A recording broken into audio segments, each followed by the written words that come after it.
Recording on है। नमस्कार everyone.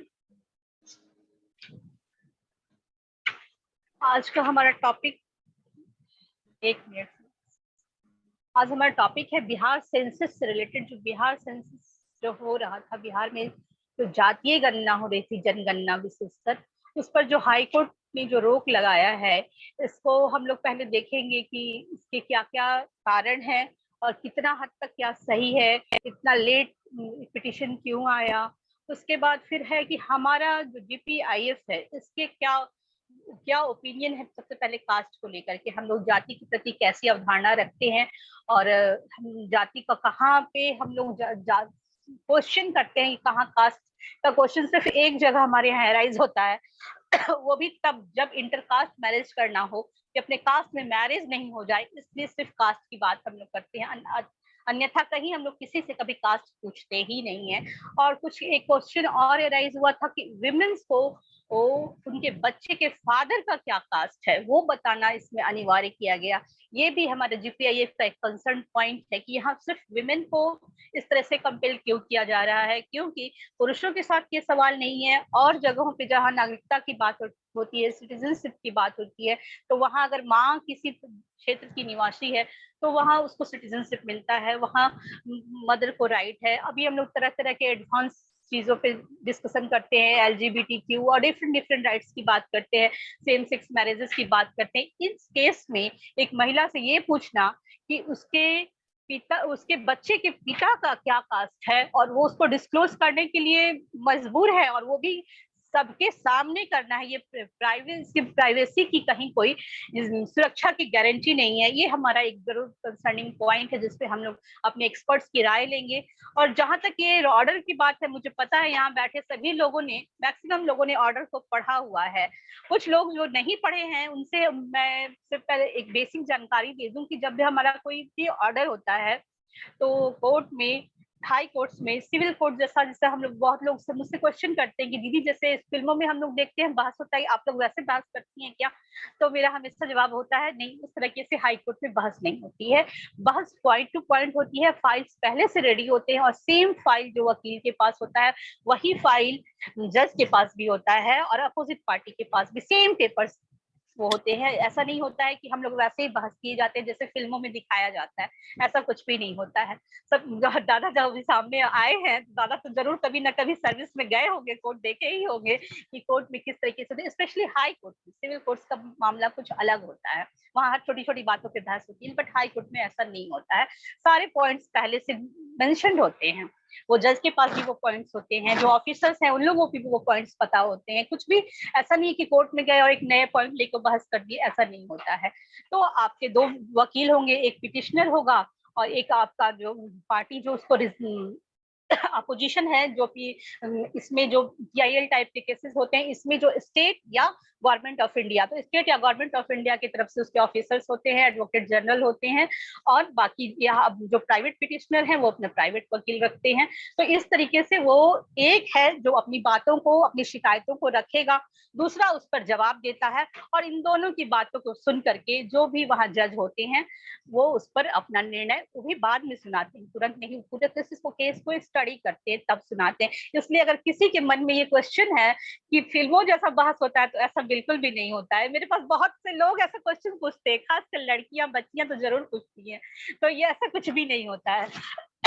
अब है कि हमारा इसमें क्या क्या चीजें थी, इसमें कुछ चीजें लोग जैसे क्वेश्चंस जो अराइज हुए उसमें है कि ये जो सेंसस है, सेंसस हमारा सेंट्रल गवर्नमेंट कराती है, स्टेट गवर्नमेंट्स कोई अलग से सेंसस नहीं कराती, तो इसको इन लोगों ने नाम दे दिया, वो आर्टिकल 246 में होता है, तो इसको इन लोगों ने नाम दे दिया एक सर्वे।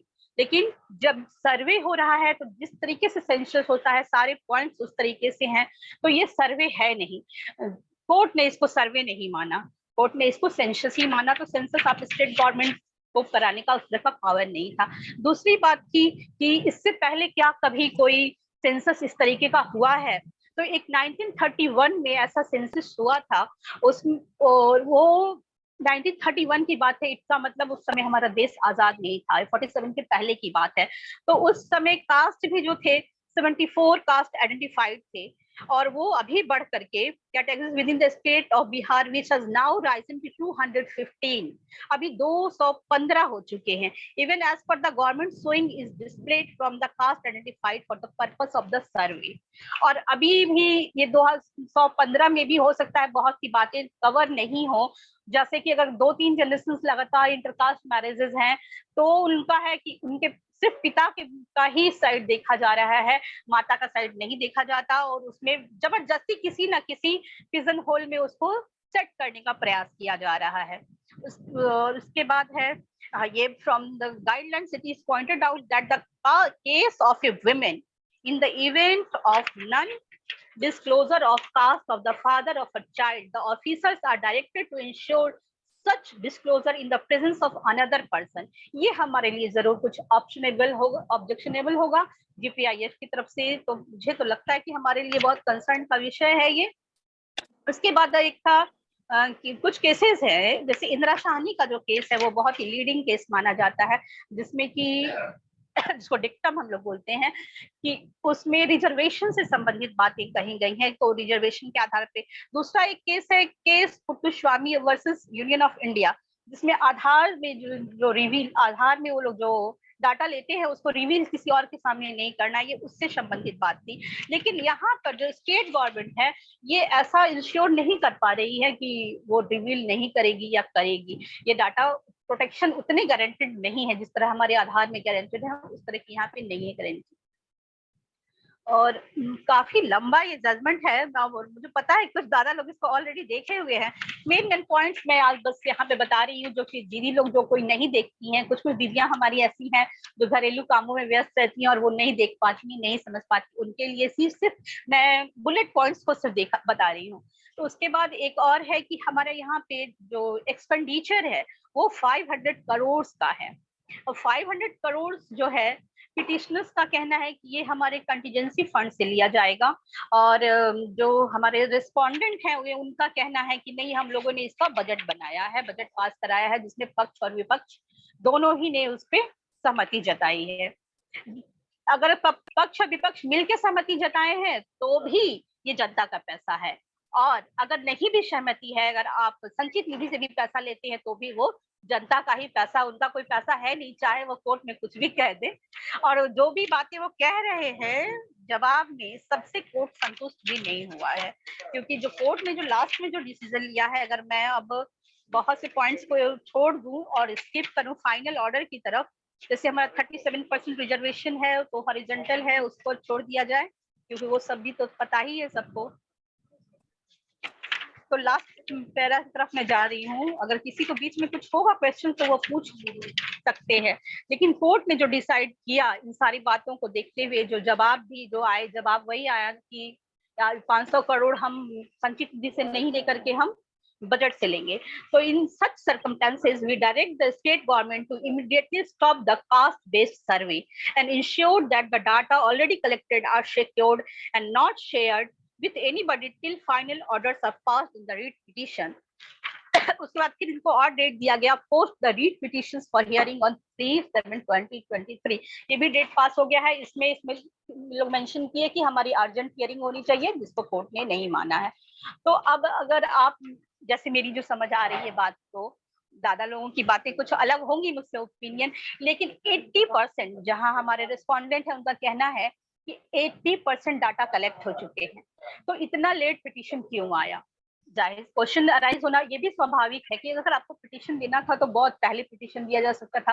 अब 80% डाटा कलेक्टेड है तो निश्चित से 20% का कोई बहुत ज्यादा रोल नहीं है, वो लोग बाद में कलेक्ट भी कर लेंगे, वो ऑर्डर जब भी हो जाएगा तो। और नहीं भी करते हैं तो ये 80% डाटा जैसे कि कोर्ट ने ऑर्डर किया है, क्या ये रिजर्व करके रखा जाएगा, रिवील नहीं किया जाएगा?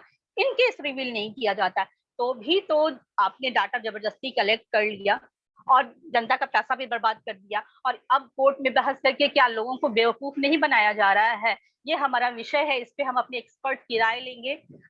मैं इस पे एक्सपर्ट नहीं हूँ, मैंने तो बस बातों को रखा है, हमारे बीच जो एक्सपर्ट बैठे हैं वो इस पर राय दें, और मैं सबका स्वागत करती हूँ। आप सभी का पुनः एक बार स्वागत है, नमस्कार मेरी तरफ से। जी दादा आप। दादा हरानंद दादा को अगर मैं पहले इनवाइट करती हूँ तो एक प्रॉब्लम शुरू हो जाता है कि उनके बाद कोई बोलना ही नहीं चाहता है। नहीं, ऐसा पिछली बार मुझे ये देखने को मिला है, लेकिन फिर भी दादा है तो दादा एक्सपर्ट है तो हम तो उनसे तो ओपिनियन तो लेना ही पड़ेगा। तो so you can carry on दादा। Thank you. मैं कुछ कहना नहीं चाहूंगा, मैं इतना जरूर कहूंगा कि आज पूनम दीदी ने जो एक ओवरव्यू दिया जजमेंट का, वो बहुत ही सही ढंग से किया और एक आम आदमी की भाषा में उसको समझाने की कोशिश की। दो she is a lawyer, she could have used a technical language. मैं इसके थोड़ा सा मैं पीछे जाना चाहूंगा, क्योंकि पृष्ठभूमि को समझना बहुत जरूरी है। पृष्ठभूमि से ही कोई जड़ से जड़ होती है, तभी कोई पेड़ निकलता है। आज से ठीक 100 साल पहले देखिए ये बीज कहाँ डाला गया, जो जातीय विभाजन और इस सोच का। आज से ठीक 100 साल पहले 1823 में पहली बार तमिलनाडु का एक जिला था तिरुनेलवेली, जो कि कन्याकुमारी और तिरुवनंतपुरम के बीच में, बिल्कुल आप नक्शा देखेंगी तो वो एकदम सदर्न टिप पर है। वहां पे सर्वे कराया गया। पर्पस क्या था, ध्यान रहे 1823 अंग्रेजों का वक्त था। पर्पस ये था कि नहीं, 200 वर्ष हो गए, सॉरी 200 वर्ष हो गए, 100 नहीं, तो अंग्रेजों ने इसमें इनका उद्देश्य था कि ब्राह्मणों और अब्राह्मणों के बीच जब जनगणना हो जाएगी तो एक मतभेद उभरेगा between Brahmins and non Brahmins. They try to create a split. अब देखिए इस बात को समझना बहुत जरूरी है कि समाज की एक कलेक्टिव कॉन्शियसनेस होती है, जो वर्ड बाबा ने बार बार यूज किया है, और एक कम्युनिटी कॉन्शियसनेस होती है। अब कम्युनिटी जो है ये जो है एक सोशियो सेंटिमेंट का एक पार्ट है। एक तो जियो सेंटिमेंट हो गया, सोशियो सेंटिमेंट में कास्ट, कम्युनिटी, ये सारी चीजें आती, और रिलीजन भी आता है। खैर रिलीजन के बहुत डोमेन्स हैं, उसमें मैं नहीं जाना चाहूंगा। तो बेसिकली कलेक्टिव कॉन्शियसनेस को तोड़कर कम्युनिटी कॉन्शियसनेस, सामुदायिक चेतना डालने की ये एक बहुत ही स्पष्ट रूप से कोशिश थी, साजिश थी। और पर्पस ये था कि समाज में जो यूनिटी है ब्राह्मण्स और नॉन ब्राह्मण्स के बीच तमिलनाडु में, उसको तोड़ा जाए। उसके बाद देखिए ये लोग तो बहुत सिलसिलेवार ढंग से चलते थे, क्योंकि देश पर शासन करना था, तो डिवाइड एंड रूल इनका सब लोग जानते हैं कि अंग्रेजों का यही की पॉलिसी थी। उसके बाद 1850 में लाहौर में फिर इन लोगों ने कराई जनगणना। वहां क्या पर्पस था, वहां भी हिंदुओं और सिखों को अलग से उनकी जनगणना करके उनके बीच बताना था उनको कि अमुक हिंदू है, अमुक सिख है। तो जो सब एक सद्भाव में रहती थी कम्युनिटीज, उनको उनमें बीज डाला गया कि नहीं तुम अलग हो, तुम हिंदू हो, तुम सिख हो। उसके बाद देखिए, उसके बाद भी इन लोगों ने नहीं छोड़ा। जब इंडिया के पहले गवर्नर जनरल वारन हेस्टिंग्स महोदय, सुना हुआ नाम होगा आप सबका, इंडिया में आए, तो उन्होंने फिर ये काम शुरू किया। और उनकी उनकी मंशा कुछ और थी। उनकी मंशा ये थी कि ब्राह्मणों के बीच कैसे मतभेद डाला जाए। अब ब्राह्मणों में देखिए, एक है कर्मकांडी ब्राह्मण जो कि पूजा और ये सब कर्म कांड कराते हैं, और दूसरे जो ब्रिटिश आर्मी में ज्वाइन कर चुके थे, सैनिक ब्राह्मण। तो उसमें मतभेद लाने के लिए कि आपस में भी ये लड़े, कि क्योंकि सैनिक जो शामिल हो गए ब्रिटिश आर्मी में, इंडियन ब्रिटिश आर्मी में, वो इंग्लैंड के लिए लड़ते, हिंदुस्तानियों के खिलाफ लड़ते, और लड़ते भी रहे, लगातार लड़ते रहे। तो उसमें और जो कर्मकांडी ब्राह्मण हैं, जो समाज में जिनका उस समय बहुत सम्मान था, इनके बीच मतभेद लाने के लिए इन लोगों ने किया। तो ये जो फूट डालने की समाज में चेतना डाली गई, जिसे सोशियो सेंटिमेंट कहा जाए हमारी भाषा में, इसको इंजेक्ट किया गया सिलसिलेवार ढंग से, बहुत साजिश के तहत डाला गया। यह है कि हम लोग उस समय समझ नहीं पाए, आज के इतिहासकार इसको समझ पा रहे हैं। जब पीछे की दृष्टि आ रही है, हाइंडसाइट से हम लोग समझ पा रहे हैं कि अरे ये तो फूट डालो और राज करो नीति का ही एक हिस्सा था। अब दूसरी बात पे आते हैं, तो के जैसा कि पूनम दीदी ने सही कहा कि संविधान की आर्टिकल के तहत ये राज्य सरकार को ये शक्ति प्रदत्त नहीं की गई, इसीलिए शब्दों का मायाजाल रच के इसको सर्वे कहा गया, जो कि उच्च न्यायालय ने ठीक ही कहा कि उस मायाजाल को तोड़ा कि नहीं, ये शब्द का मायाजाल मत बनाइए, जो सही बात है ये सेंसस ही है। अब देखिए इसमें कैसे, इसकी बारीकियों की ओर मैं थोड़ा इशारा करना चाहूंगा। ट्रांसजेंडर को एक अलग कम्युनिटी, एक अलग कास्ट बनाएंगे। अब ये तो मुद्दा जो अंतरराष्ट्रीय स्तर पर ट्रांसजेंडर के राइट्स का मुद्दा चल रहा है, अभी हर जगह लोग उनको राइट्स दे रहे हैं, इंडिया में भी इलेक्शंस में कुछ लोग जीते भी हैं। तो ट्रांसजेंडर को किस दृष्टि से, तब तो महाभारत में शिखंडी को भी एक जाति का दर्जा दिया जाता। तो उसके बाद देखिए एक और इसमें खास चीज है कि 2024 के चुनाव को कैसे ध्यान में रखा गया। इसमें एक चीज आप देखें कि जो मुख्यमंत्री हैं और जो उप मुख्यमंत्री हैं, उनकी जो जातियां हैं, उसमें सारे जो सब कास्ट हैं, जो कि हम और आप नहीं जानते हैं सबके नाम, और मैं लेना नहीं उचित समझता हूं, उनको शरीक किया गया। और वहीं पर जो सब एक कास्ट में थे, जैसे फॉर एग्जांपल भूमियार ब्राह्मण, उनको ब्राह्मण ना मान के भूमियार की अलग कैटेगरी में डाला गया। तो ये जो है बहुत, ये जो वहां पे जातियां गिनाई गई हैं, जो आपने बताया दीदी, सही बताया, वो उन जातियों में भी साजिश रची गई कि ताकि यादव कम्युनिटी के सारे सब कास्ट एक साथ हो जाए। और कुर्मी, अब मुझे स्पष्ट कहना चाहिए जब बात हो रही है एकेडमिक, और कुर्मी समाज के सब कास्ट एक हो जाए, ये ध्यान देने वाली बात। और जो थोड़े ताकतवर लोग हैं, सो कॉल्ड सवर्ण हैं, उनको तोड़ दिया जाए।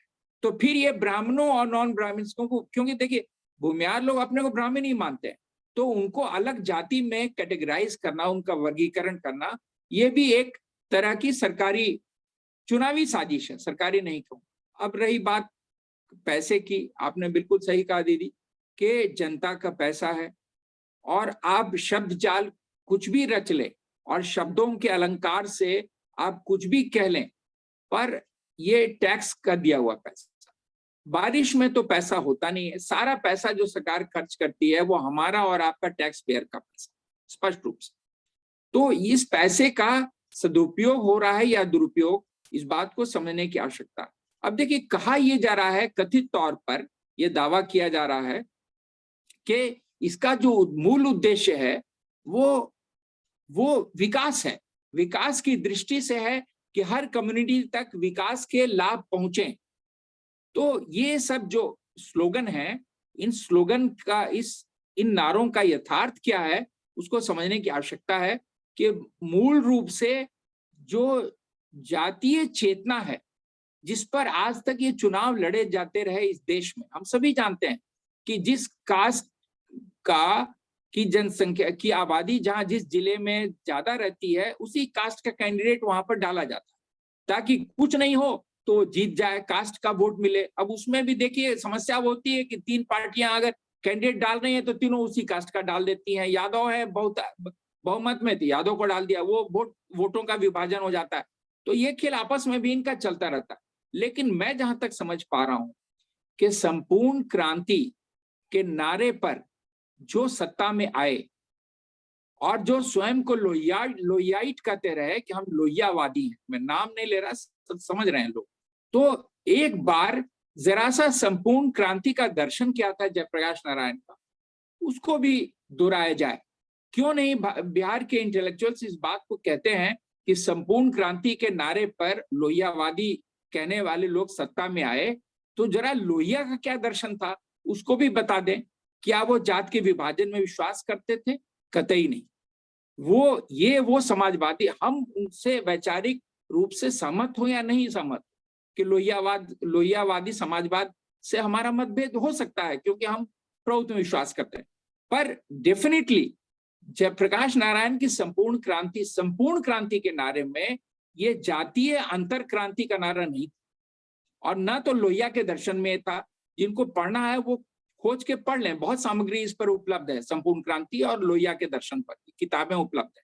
तो ये मतलब परचम किसी और का लहराया जा रहा है और काम कुछ और किया जा रहा है। जैसे इस देश में बहुत से काम गांधी जी के नाम पे किए गए, और जिन्होंने, मैं उदाहरण दे रहा हूं कि कुटीर उद्योग का नारा गांधी जी ने दिया, विलेज इकोनॉमी, कॉटेज इंडस्ट्री को बढ़ाया जाए, लेकिन मैं किसी पार्टी के विरुद्ध में नहीं बोल रहा हूं। कांग्रेस ने आकर जो फर्स्ट 5 ईयर प्लान था उसमें ही शुरू कर दिया क्या, और औद्योगिक संस्थानों को बनाना। उसी में ये बरौनी की रिफाइनरी आई जो कि बाद में सरदर्द बन गई और जिसको फिर अभी रिनोवेट और उसमें पैसा लगाना पड़ा। तो गांधीवाद का जो दर्शन था उसको कितना किसने उसका अनुपालन किया, अनुसरण किया, ये इतिहास के गंभीर विद्यार्थी इसको समझ सकते हैं।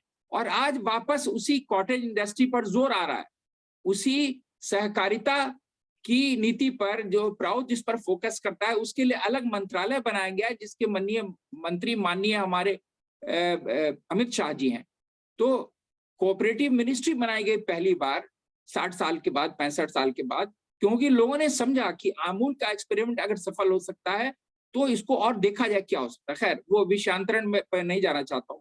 मेरी ये अवधारणा है कि कोई इससे सहमत नहीं भी हो सकता है कि हम किसी की जो सोच है, मूल सोच है किसी नीति, सरकारी नीति के पीछे, उसमें जाने के साथ ये भी समझें कि उस आदमी की पृष्ठभूमि क्या है।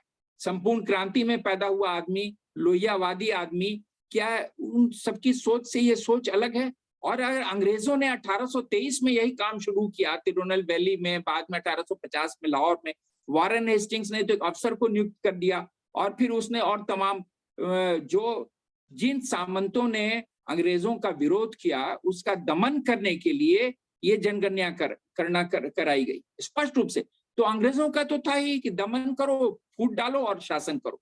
क्या हम आज भी स्वतंत्र भारत में इसी नीति का अनुसरण करना चाहते हैं, डिवाइड एंड रूल? ये डेमोक्रेसी जो वो कहते हैं ना, जमहूरियत वो तर्ज हुकूमत है कि जिसमें बंदों को गिनते हैं, तौला नहीं करते।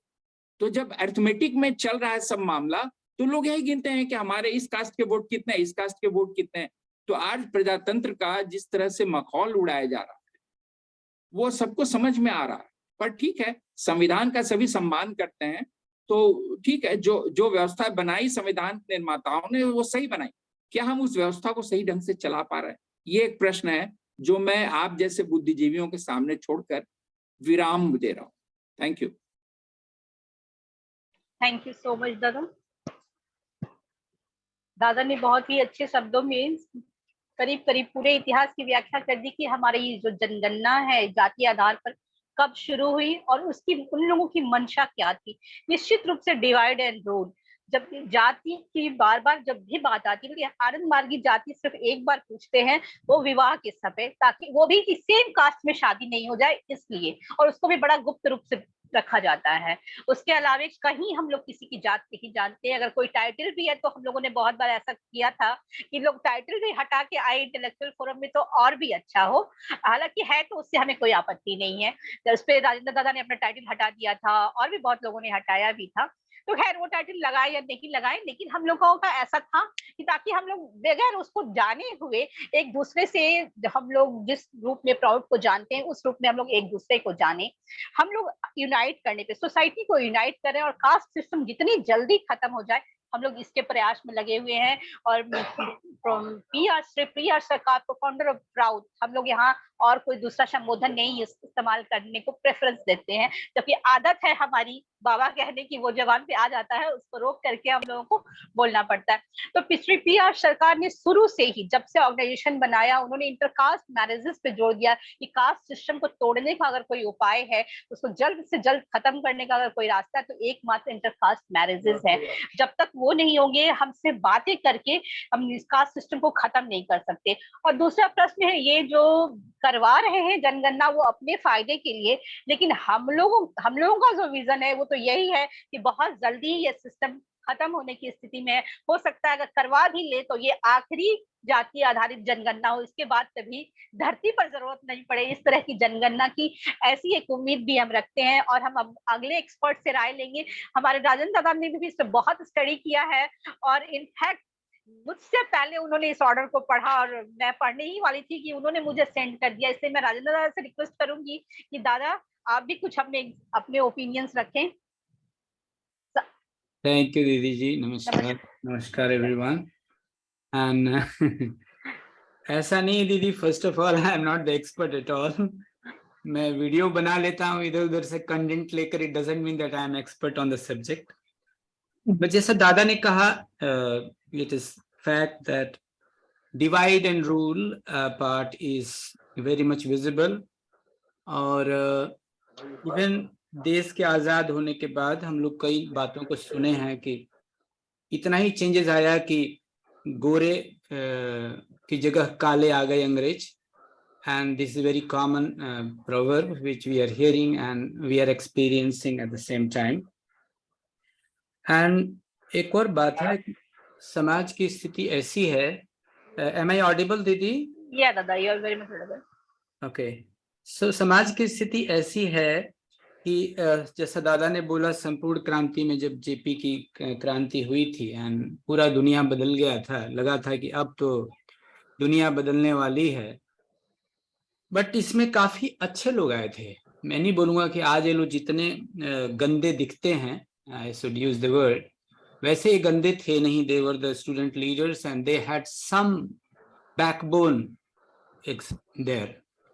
बट ये सिस्टम आज ऐसा है कि आई मीन इधर से आप उस सिस्टम में, उस मशीन में यदि गोल्ड भी डालिएगा as an input, then output will be the cow dung only, गोबर ही निकलेगा। So in that system we are existing today.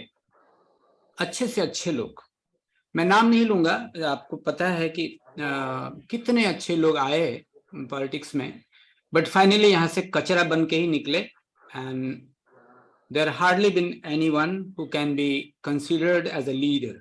Leader तो एक ही था, वो था सुभाष चंद्र बोस, और ये हम सब जानते हैं। तो ये जो बात है दीदी, it's only because of the politics.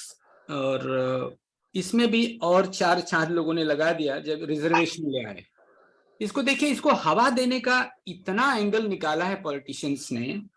बाबा एक बहुत खूबसूरत बात बोलते हैं जो आई थिंक आप लोग जानते भी होंगे एंड वी शुड रिमेम्बर। मैं रिसेंटली देखा हूं इसको। बाबा बोलते हैं, इफेक्ट इन कॉन्स्टिट्यूशन में 5th पॉइंट है that regarding caste based discrimination, Baba बोलते हैं, in the constitution of India no clear definition of scheduled tribes and scheduled castes are given, rather these lists have been wrongly prepared on the basis of racial considerations। देखिए the basic mistake देखिए वहां पर, instead of this unscientific approach, scheduled tribes and scheduled caste lists should have been based on economic backwardness and educational backwardness। See I mean वहीं हम इसको काफी जड़ से खत्म कर सकते थे, चाहे वो सो कॉल्ड किसी भी जाति को बिलोंग करते हैं। If they are poor, if they are not educated, if they could have been made a certain list, क्योंकि शेड्यूल्ड ट्राइब्स और शेड्यूल्ड कास्ट करके तो कुछ था नहीं। हरिजन भी दिया हुआ महात्मा गांधी का वर्ड है। And this politicians are coining left and right any narratives. आज आप जानती हैं कि जमाना ही है नैरेटिव का, जिसको लोग कभी बार जुमला भी कह देते हैं। तो ये नैरेटिव जिसने बना लिया, एंड ये is simply you know is धूर्तता है जिसको बोलते हैं, बिल्कुल छलावा है, कपटता है। जैसा आपने कहा कि इन्होंने उसको एक नया शब्द दे करके कंसेंसस कराने की कोशिश की। सो दिस आर ऑल धूर्तता है और कुछ नहीं है। और समाज की स्थिति तो ऐसी है कि हम देखते हुए भी कुछ नहीं बोलते हैं। जैसे कि क्वेश्चन आया कि इतना देर से आप क्यों पिटीशन लाए, आई मीन ऑब्जेक्शन लाया। सो आई मीन लगता नहीं है कोई तरीका है। हम एक और बात बोलेंगे, क्योंकि जेपी की बात आ गई थी, संपूर्ण क्रांति की।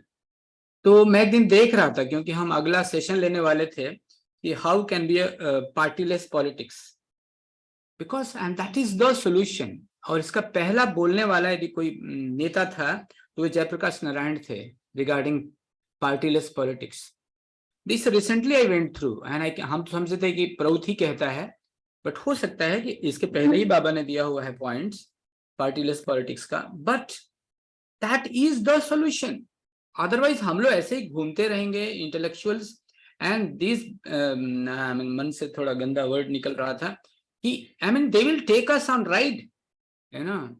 और बाबा एक बात कहते हैं recently, just I put exactly the word, युक्ति जो है ना, लॉजिक एंड रीजनिंग, ये मनुष्य की संपदा है। मैं इसलिए कह रहा हूं कि there is no logic, that is what I prepared small video, that कोई लॉजिक नहीं है आज ये कहने का। बाबा तो कहते हैं हम लोग जब परम पुरुष की संतान हैं तो डिफरेंट कास्ट कहां से आ गई। इवन साइंटिफिकली लोगों ने स्टडी किया है and found that this is all man made. फिर बाबा कहते हैं इसमें भौम भाव प्रवणता की जब बात करते हैं, जियो सेंटिमेंट की और सोशियो सेंटिमेंट को, कहते हैं युक्ति संगत होना मनुष्य की संपदा है। यह मानसिक धरातल की वस्तु है जो कि अन्य जीवों में नहीं है। And we are not going through logic and reasoning. And जिस मनुष्य के अंतर मन में भक्ति और बाह्य जगत में युक्ति रहती है, उसकी जय अवश्यंभावी है और एकमात्र वे ही लोग इस धरती पर महान कार्य कर सकते हैं। So you can understand, it's आप्तवाक्य कि यदि किसी में लॉजिक रीजनिंग नहीं है, मतलब साइंटिफिक सोच नहीं है, दृष्टिकोण नहीं है, और वो यदि आध्यात्मिक नहीं है, तो वो धरती पर कोई महान काम नहीं कर सकता। So we cannot expect anything different than what is happening in today's world. So we have to tighten our belt, we have to produce sadviparas, and then only we can make some difference. Otherwise today we are just, talking, we cannot do anything. So what we can do, and that was the purpose, Didi, when I sent you that report, it came to my mind कि हम लोग जैसे उसके 13 and 14 point हैं, हमको बहुत अफसोस हुआ कि एक जज, उसमें आपने देखा होगा 13 पॉइंट में कहता है कि आजादी के इतने वर्ष बाद भी हम इतने स्ट्रांगली कास्टिज्म से जुड़े हुए हैं, क्योंकि हम किसी तरह से इसमें कोई भी चेंजेस नहीं ला पाए हैं आज तक। और ये बड़े अफसोस की बात है। एक हाई कोर्ट का जो चीफ जस्टिस बोलेंगे या जस्टिस हैं, वो लोग भी ऐसी भावनाएं व्यक्त करते हैं। मतलब हम पॉलिसी, हम ये बोलना चाह रहे हैं कि पॉलिसी हम कितनी भी अच्छी बना लें, बिकॉज ऑफ आवर दृष्टिकोण, because of our attitude, because of our behaviour, this is not going to be implemented. So what is fun of it? That too is a politics, दीदी। जब देखता है कि यहाँ पर ऐसा हो रहा है तो एक पॉलिसी बना दिया, लोगों का मुंह बंद कर दिया, and that is not going to go, on the ground. So this is what is coming to my mind. Thank you very much, दीदी। थैंक यू सो मच दादा। लेकिन ये जजेस जो अफसोस जताते हैं व्यक्तिगत रूप से, जब इनको भी अपने बच्चों की शादी ब्याह करने की बात आती है तो ये भी अपने कास्ट को ढूंढना शुरू करते हैं। और मैं बहुत पर्सनली बहुत से जजेस को जानती हूँ, और उन लोग के व्यक्तिगत जो समस्याएं हैं वो हमसे भिन्न नहीं है, बस कोर्ट में वो थोड़ा डिफरेंट होते हैं। उनके ऑर्डर्स पढ़ने पे लगते हैं कि वो ऐसी सोच रखते हैं, वैसी सोच रखते हैं, लेकिन बिल्कुल आम आदमी जैसी उनकी भी सोच होती है। जरा सा भी उनमें डिफरेंस नहीं दिखता मुझे। Now, Didi, I would like to tell you here one thing, that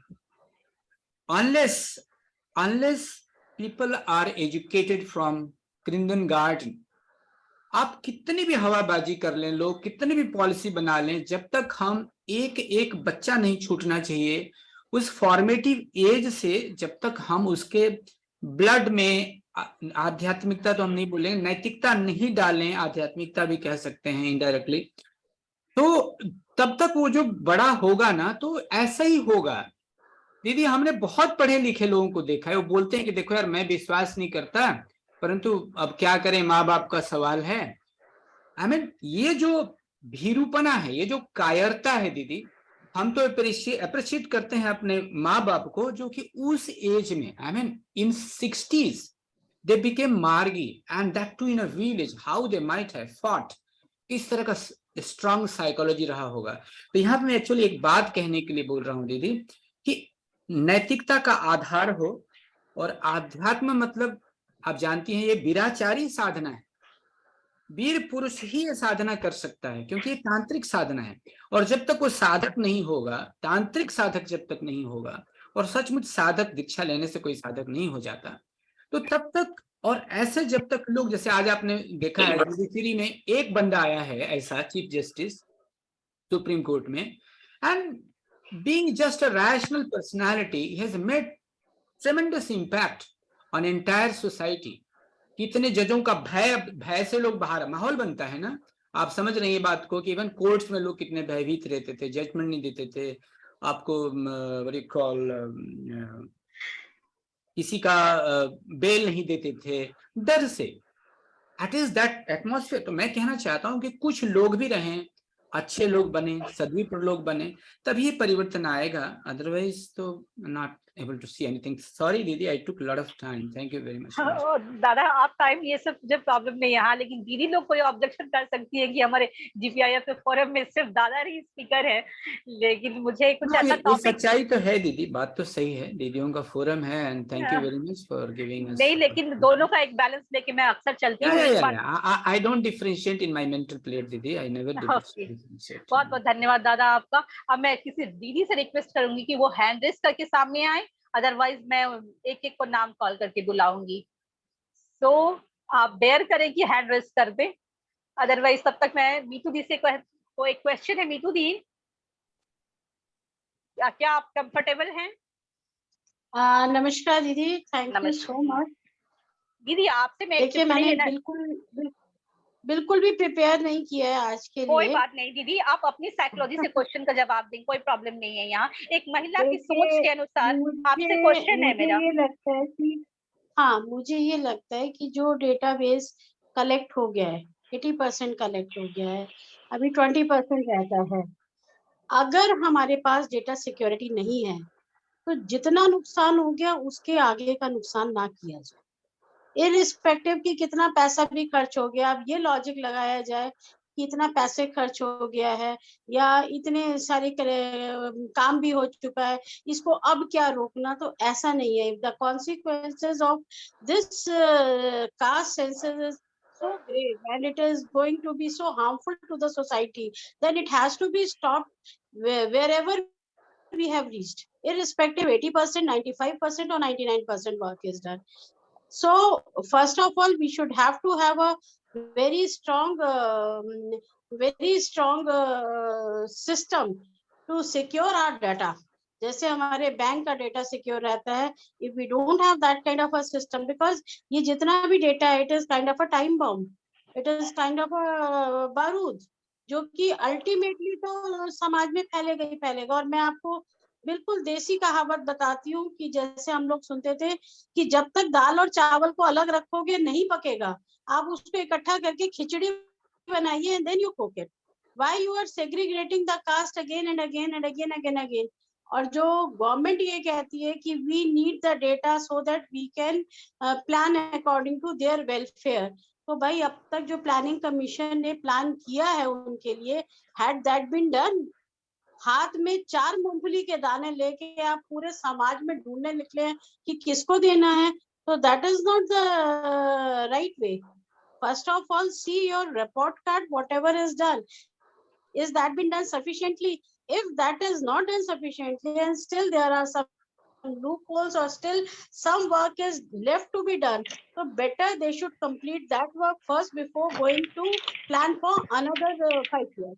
So this is all I have to say, Didi. Thank you. Namaskar. I'm sorry, मैंने prepare नहीं किया. This is थोड़ा सा wild thought थे, तो I just said. Thank you so much दीदी। But मेरा एक क्वेश्चन था जिसको आपने सुना ही नहीं, मैंने क्वेश्चन मैं पूछ ही नहीं पाई।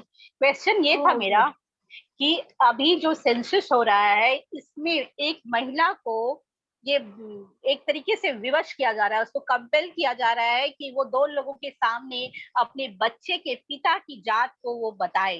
हो सकता है कि वो महिला किसी और कास्ट की हो, किसी और कास्ट से उसका बच्चा है, क्या है जो भी है, लेकिन ये पूछना और वो भी एक विटनेस के सामने, तो ये आपकी प्राइवेसी कहाँ रही? क्या आप इसमें कोई कमेंट करना चाहेंगी? बिल्कुल बिल्कुल बिल्कुल दीदी, ये तो मतलब हम तो फिर वापस से वही पाषाण युग में चले जा रहे हैं क्या? कहाँ हमारे यहाँ एडवांसमेंट हुई? एक तरफ तो हम कह रहे हैं सेम सेक्स मैरिजेस भी हो जाए, एक तरफ हमने जो है कह दिया कि आप लिव इन रिलेशनशिप में भी रह लो, सारे तो हमने उनको दे दिया। अब हम कह रहे हैं कि नहीं आप बताओ आपके बच्चे के पापा का क्या कास्ट है और बच्चे की मम्मी का क्या कास्ट है। दिस इज मम्मी का नहीं पूछा जा रहा है, पिता का मम्मी पूछा को जा रहा है। मम्मी तो है ही, मम्मी तो बदलती नहीं है। तो मतलब ये तो हम वापस से पाषाण युग में चले जा रहे हैं। वो कुंती वाली जो कहानी है वही वापस से दोहराई जा रही है कि कर्ण किसका पुत्र था। तो दिस इज मतलब बहुत एक्चुअली प्रॉब्लम क्या है दीदी, इन लोगों को आगे बढ़ने का कोई जगह ही नहीं मिल रही है। इनका वैक्यूम हो चुका है, सो दे आर कमिंग बैक। वो कुछ ना कुछ वापस से उसी पॉइंट को इधर उधर कर रहे हैं। There is complete vacuum in their mind, they don't have any policy what to make. वो जितनी उनके आइडियाज थे वो कहीं से एग्जॉस्ट हो चुके हैं। So this is what I feel, and this must not be acceptable to anybody, irrespective to men है या women है। ये तो बहुत ही हम पीछे चले गए दीदी। धन्यवाद दीदी। नमस्कार। धन्यवाद दीदी, बहुत बहुत धन्यवाद। इसी सवाल को कोई और दीदी अपने तरीके से जवाब देना चाहेंगी क्या? मंजुला दीदी हैं हमारे बीच, बहुत सी हमारी होल टाइमर दीदीज हैं, कोई अगर इसी बात को अपने शब्दों में कहना चाहें तो? क्योंकि ये महिलाओं से संबंधित इश्यू है और महिलाएं इस पे कैसा महसूस करती हैं कि उनकी भावनाओं को किस तरह से ठेस पहुंचती है इस बात से लेकर के, इसलिए मैं कुछ दीदी लोगों से इस पे उनकी राय लेना चाहती थी। क्या इस पे वो कोई अपना ओपिनियन देना चाहेंगी? नमस्कार दीदी। नमस्कार दीदी। अगर कोई और दीदी नहीं बात करना चाह रही हैं तो मैं सिर्फ 2 मिनट लूंगी, क्योंकि मुझे नहीं, पता है आप दीदी। बोलिए दीदी, नहीं आपका दीदी, मैं ज्यादा समय भी नहीं लूंगी, क्योंकि मैं देख रही हूँ बहुत लोग हैं जो बात करने के लिए आए होते हैं, और मैं उतनी तैयारी ऐसी चीजों में तो तैयारी भी करके नहीं आई हूँ। हम लोग सभी जानते हैं कि हमारा न्यू ह्यूमनिज्म क्या कहता है, हमारा आनंद मार्ग की फिलॉसफी क्या कहती है, और हिस्ट्री तो हरानंद दादा ने बता दी है, और उसमें टेक्निकल पॉइंट्स आपने बोल दिए हैं। और आप जो बोल रही हैं कि वुमेन की कास्ट पूछी, वुमेन के पिता की कास्ट पूछी जा रही है, बच्चे के पिता की, वो तो एक ह्यूमन राइट्स और बेसिक राइट्स का क्वेश्चन है ही है। लेकिन मेरा क्वेश्चन भी नहीं, मेरी एक सजेशन थी, और मेरा एक मैं उन चीजों में नहीं जाऊंगी कि ये हम लोग क्या कर रहे हैं, ये पॉलिटिशियंस का, या हम लोगों ने अंग्रेजों से लिया है, हमारे पॉलिटिशियंस ने डिवाइड एंड रूल, और ये सारा जो बिहार में चल रहा है वो हर जगह मांगा जाएगा। अगर सुप्रीम कोर्ट या आपका हाई कोर्ट उस पे स्टे ना लाएगा तो ये हर जगह पे मांगा जाएगा। 24 के लिए तो ये हमारे 24 के लिए तैयारी हम लोग सब जानते हैं, और कास्ट को तोड़ना और इन सेंटिमेंट्स में लोगों को लाना और उनसे वोट लेना, ये भी हम सब लोग जानते हैं। लेकिन मेरा इन चीजों पे, हाँ, एक और चीज मैं इसमें ऐड करना चाहती थी, जो हरानंद दादा बोले कि 1838 की जो सेंसस शुरू हुआ था, तब ब्रिटिश ने जो शुरू किया था, तो मैं भी वही बोलने वाली थी, लेकिन उन्होंने एक इंसिडेंट सुनाया कि ये वहाँ पे तमिलनाडु और तिरुवनंतपुरम के बीच की डिस्ट्रिक्ट के कोई ये बोले। लेकिन मैं भी जानती हूँ कि आजकल जो आप वोक्लिगा सुन रहे हैं ना, कर्नाटका के इलेक्शंस में, ये वर्ड 1838 से पहले ये कोई कास्ट ही नहीं थी। ये 38 में बनाई गई कास्ट है, जो आजकल हम लोग बहुत सुन रहे हैं टीवी पे, और जाति और मंड्या के वोक्लिगाज, चिकमंगलोर के वोक्लिगाज, कूर्ग के वोक्लिगाज, कर्नाटका में कहाँ के वोक्लिगाज एक ही हैं।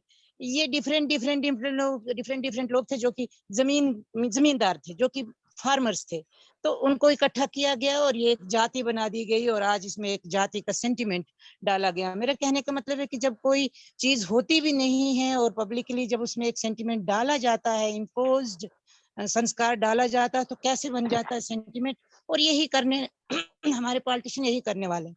लेकिन मेरा सवाल और इस हिस्ट्री पे भी नहीं है, क्योंकि सभी लोग जानते हैं, आप लोग बहुत विद्वान और विदुषी लोग हैं वहाँ, मैं इस पे क्या बोलूंगी। मेरी एक प्रैक्टिकल रिक्वेस्ट है इस फोरम से, या आनंद मार्ग के किसी भी फोरम से, या प्राउड के किसी भी फोरम से, कि 24 में जो इलेक्शन हो रहा है, जो बिहार में ही नहीं होगा, सारे भारत इंडिया में होगा, और इंडिया में हमारे लोग भी पीएसएस के लोग या हमारे लोग भी कंटेस्ट करने के लिए उठेंगे, बिहार से ज्यादा उठेंगे। तो मैं चाहती हूँ कि इस फोरम में, आनंद मार्ग के हर फोरम में, उसमें से हम लोगों को प्रैक्टिकली इस चीज के एंटी, या हमें जो रिजर्वेशन सिस्टम हमारा है socio economically, socio economically backward, फिर सोशल बैकवर्ड, जो भी बाबा का दिया हुआ रिजर्वेशन सिस्टम है उसको हाईलाइट किया जाए हर एक के मैनिफेस्टो में, हर समाज के मैनिफेस्टो में। और उसके बाद चाहे वॉल राइटिंग हो, चाहे ब्लैक पेंटिंग हो, जो कि हम लोग पहले करते थे, और मुझे लगता है जहाँ पे समाज के लोग ज्यादा हैं वहाँ आज भी होता होगा। अब यहाँ तो हम लोग चुपचाप ही बैठे हुए हैं, लेकिन जहाँ होता है तो मैं चाहती हूँ कि हम लोग कुछ प्रैक्टिकल मैनिफेस्टो बनाने के बारे में कुछ ऐसा सोचें कि ये चीजें काफी हाईलाइट तो हों। हम जीते या हारे वो तो हम जानते हैं हम कितने वोट लेंगे, या लेकिन हम प्रचार तो कर सकते हैं इस चीज का, और एक एंटी वेव क्रिएट करें।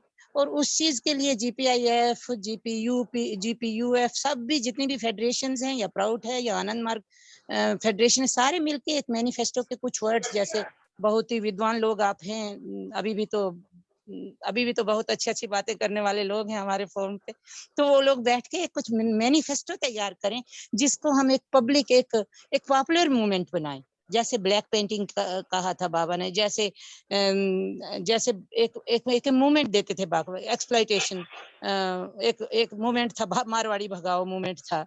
मारवाड़ी का मतलब वहाँ एक्सप्लॉइटेशन था, किसी जाति से नहीं था, जाति सूचक नहीं था, उन्होंने मारवाड़ी का कोई जाति से नहीं लिया था। जैसे ऐसी कुछ मूवमेंट्स थी, तो इस तरह से ये जो जातिवाद है, तो इस जातिवाद को निकालने का हम कोई मैनिफेस्टो बनाए। और दूसरी बात जो मैं एक पर्सनल बोलने जा रही हूँ, और उसके बाद मैं रुक रही हूँ क्योंकि बहुत विद्वान लोग हैं जो वेट कर रहे हैं। मेरा पर्सनल है कि ये तो अगर स्पोर्ट स्टॉप कर देता है तो अच्छी बात है, अगर नहीं करता है तो हम लोग क्या करें? क्योंकि जब हम लोगों के बच्चों की स्कूल में एडमिशन थी तो वहाँ तब भी तो जाति पूछी जाती है, लेकिन हमने जाति नहीं लिखाई थी, हमने लिखा था ह्यूमन बीइंग, मींस मनुष्य लिखा था। और फिर स्कूल के एडमिनिस्ट्रेशन वगैरह ने बोला था कि ये नहीं लिख सकते, आपको अपनी जाति लिखनी है।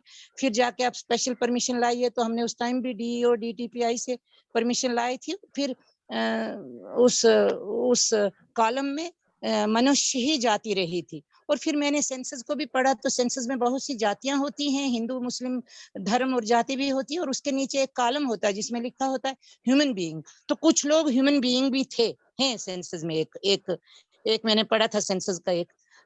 तो ये सारी चीजें अब हम लोग क्या करेंगे? अगर फर्ज कीजिए इस पे स्टे नहीं लगता, को हट जाए, तो हम लोग क्या कर सकते हैं इसके लिए? क्या पर्सनली हम ह्यूमन राइट्स के लिए, चाहे वुमेन राइट हो या ह्यूमन राइट हो, कि हम अपनी जाति नहीं बताना चाहते। हम लोगों ने अपने सरनेम निकाल दिए हैं, जैसे आपने कहा हम अपना सरनेम कहीं यूज नहीं करते हैं इसलिए कि जाति का पता ना चले। तो ऐसी चीज करने के लिए हमारा आगे क्या प्रोग्राम होना चाहिए?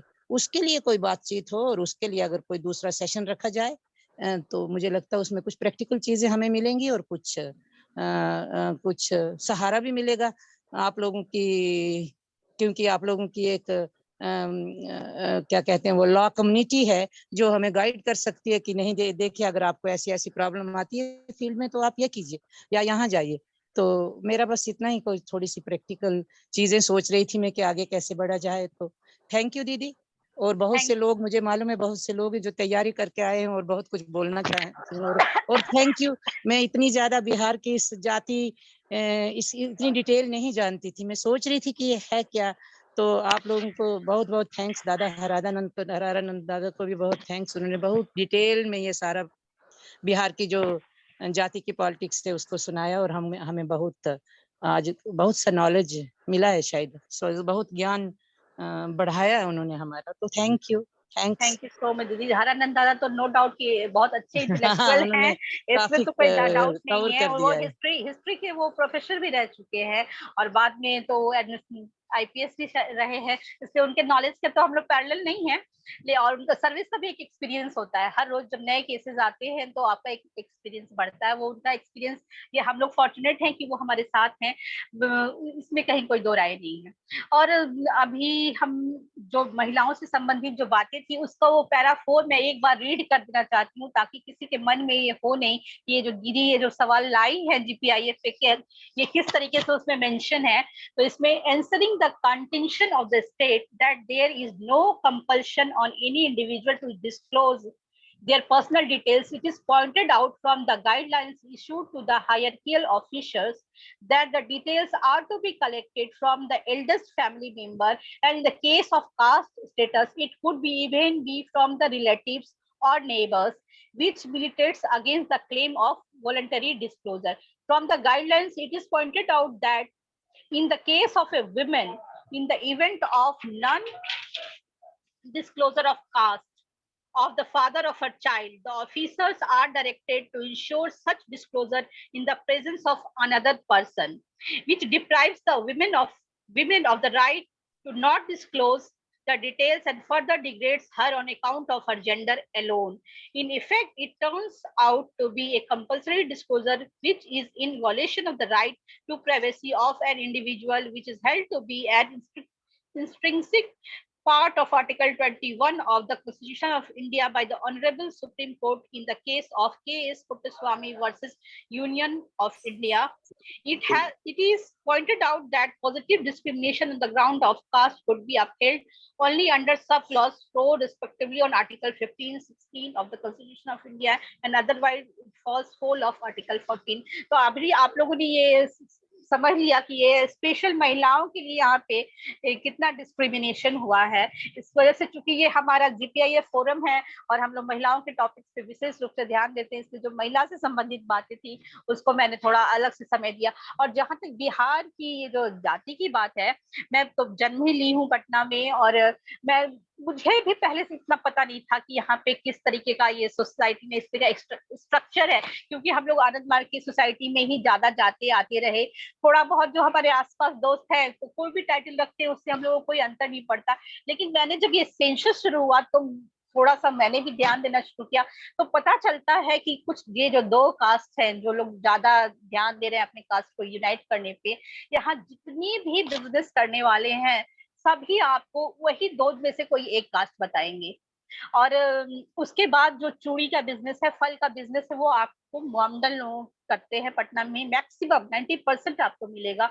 और बाकी जो छोटा छोटा बिजनेस है, छोटे बिजनेस की बात है, सब्जी बेचना हो गया, छोटी छोटी दुकान की बात, पर ये 2 ही लोग कर रहे हैं। ये मुझे पहले मालूम नहीं था, मैंने इधर थोड़ा इस पर ध्यान दिया तो मुझे पता चला कि कुछ बिजनेस तो बिल्कुल डोमिनेट कर चुके हैं। और सही में जो हरनंद दादा बता रहे थे कि जो किनको तोड़ा जा रहा है, तो आप देखेंगे कि जो जैसे कि हमारा जो कॉलम भरने की बात है, आपने भी कहा ना कि कॉलम भरते हैं, तो आप अगर रिजर्वेशन का फायदा ले रहे हैं तभी आपके कास्ट का कोई मायने, अदरवाइज हमने जनरल लिख दिया तो फिर जनरल से आपसे नहीं पूछा जाएगा कि आप किस कास्ट के हैं। तो हम लोग तो इसी तरीके से अभी तक सोसाइटी में चलते आ रहे थे और कभी किसी के कास्ट पर ध्यान नहीं देते थे, लेकिन जब ध्यान दिए तो इस तरह की चीजें सामने आने लगी। जो मेरे माइंड में आया वो मैं आप लोगों के सामने शेयर करेंगे। हमारी इंटरनल कम्युनिटी है, इसमें को सब हम लोग इस चीजों को समझ सकते हैं कि क्या किस तरीके से जो इंसान बिल्कुल नहीं जानता उसके भी दिमाग में इन चीजों को भरा जा रहा है।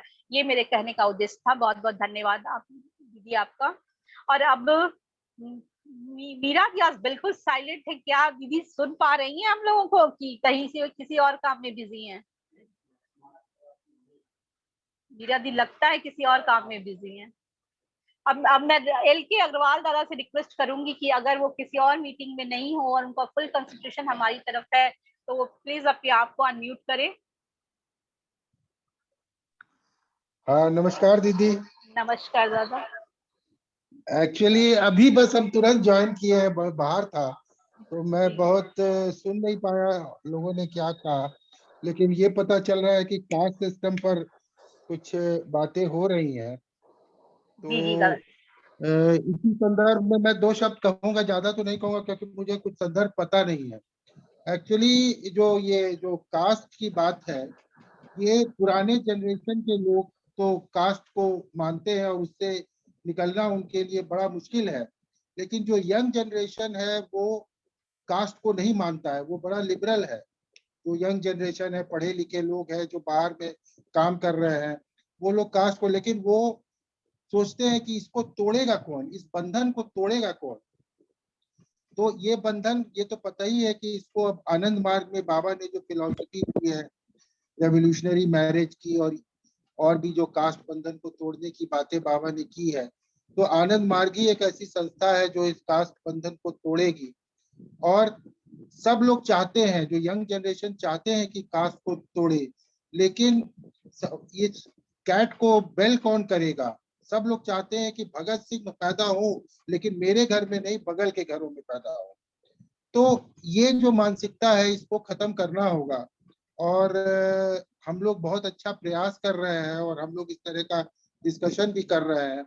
और अगर इस डिस्कशन को और बृहद रूप में और लोगों को जोड़ करके, समाज में जोड़ करके, कॉलेजेस में जा करके, यूनिवर्सिटीज में जा करके अगर इस पर हम लोग अवेयरनेस करें, बाबा की फिलॉसफी को बताएं, तो हमको लगता है कि प्रभावित होकर के काफी लोग आएंगे और इसमें इस कास्ट बंधन को तोड़ने में हम लोगों का सहयोग करेंगे।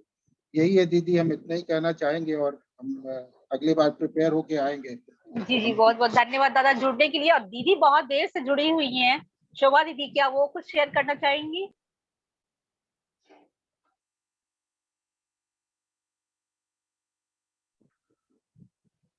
हेलो। जी दीदी, नमस्कार हाँ, दीदी, क्या नमस्कार। नमस्कार दीदी।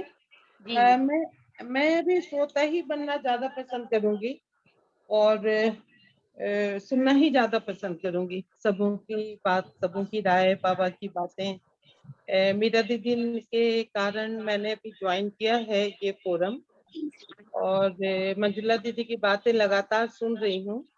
तो मैं अभी श्रोता ही बनना पसंद करूंगी, और जब मुझे लगेगा मैं बोलने लायक हूँ तो मैं जरूर पार्टिसिपेट करूंगी। धन्यवाद।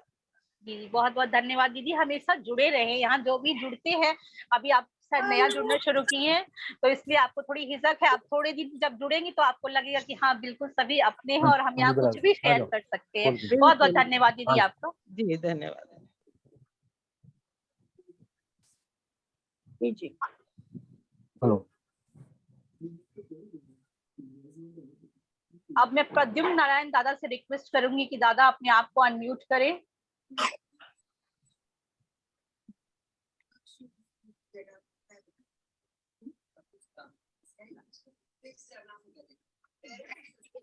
प्रद्युम्न नारायण दादा, क्या आप सुन पा रहे हैं? ऐसे करो तो गड़बड़ हो जाता है। हाँ, बस ठीक, बस ठीक। ये हमारा वाला रहेगा। दादा शायद हमें सुन नहीं पा रहे हैं, इसलिए मैं रिक्वेस्ट करती हूँ अरुण दादा से, क्या आप कुछ शेयर करना चाहेंगे दादा?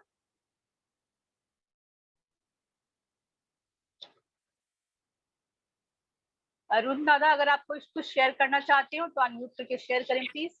हाँ हाँ, बोल रहे हूँ। नमस्कार नमस्कार नमस्कार। अरे गड़बड़ होगा।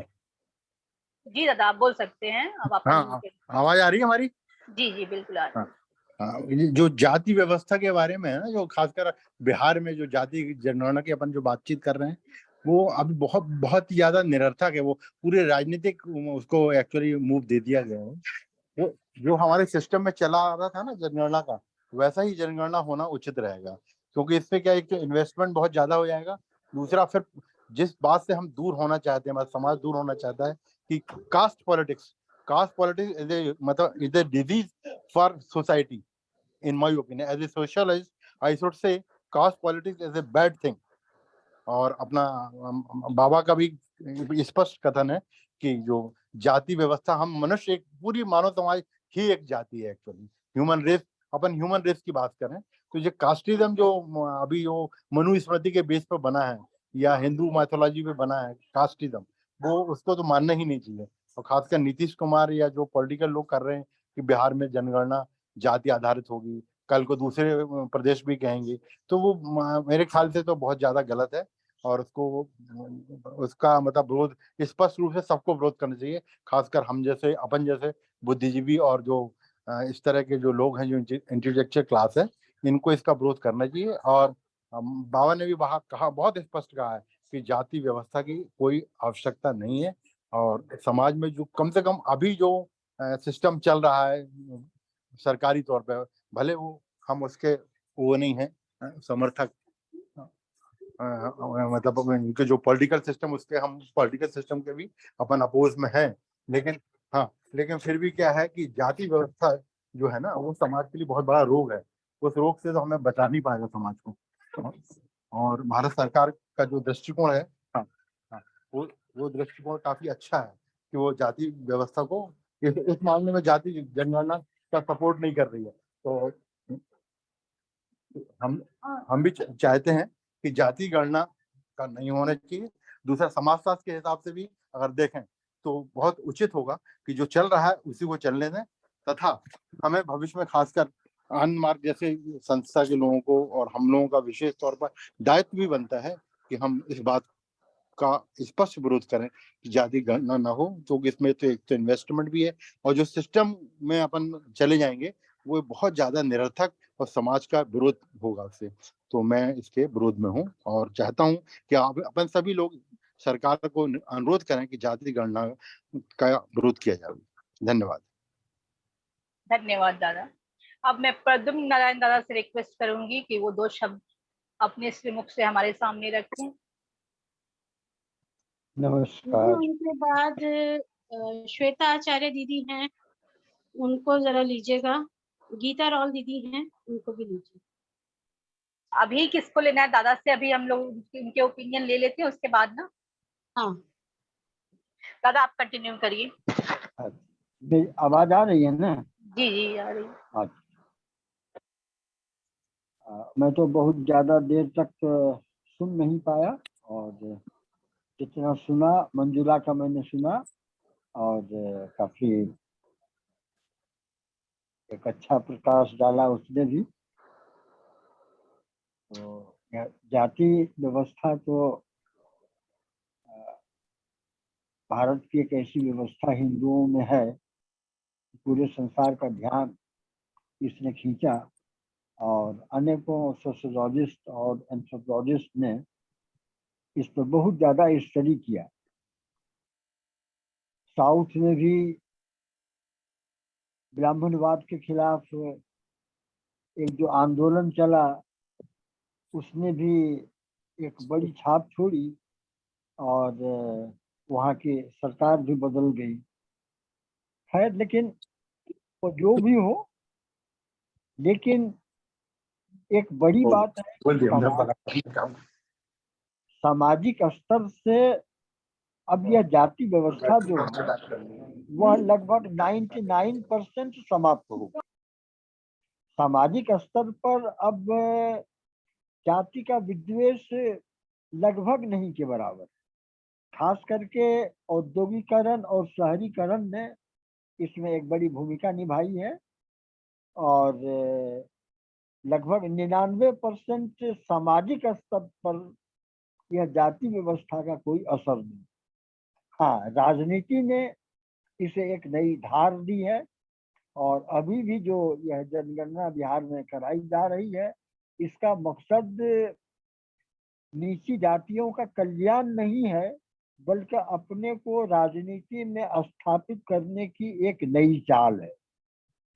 लेकिन मेरा ख्याल है कि अब जागरूकता बहुत ज्यादा लोगों में आ गई है, वो चाहे अगड़ी जाति को हो, पिछड़ी जाति को हो, अथवा अनुसूचित जाति के हो।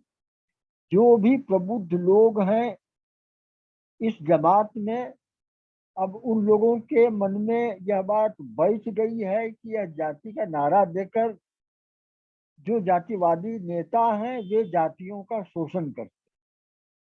यह बात वे समझ चुके हैं, और कोई भी जाति का नेता, अब नाम लेना उचित नहीं है, लेकिन कोई भी जाति का नेता जो जाति के नाम पर राजनीति में आया, सत्ता में आया, क्या वह अपनी जाति के और लोगों का भला कर पाया? केवल अपने परिवार को छोड़कर जाति के किसी भी लोगों का भला उनसे नहीं हो पाया।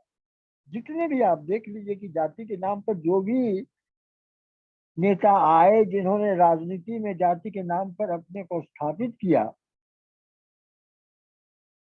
उन लोगों का अपनी जाति के लोगों से कोई मतलब नहीं रहा। सत्ता में आने के बाद फिर जाति का जो भी बड़ी बड़ी बातें वो किया करते थे वे सारे के सारे भूल गए, और जाति के लोग अब इस बात को समझ गए हैं। जो भी पढ़ा लिखा तबका है वह इस बात को समझ चुका है कि इनकी चाल क्या है और इनकी नीयत क्या है इसके पीछे। इसीलिए आज न कल इस जाति व्यवस्था को समाप्त होना है, होगा ही।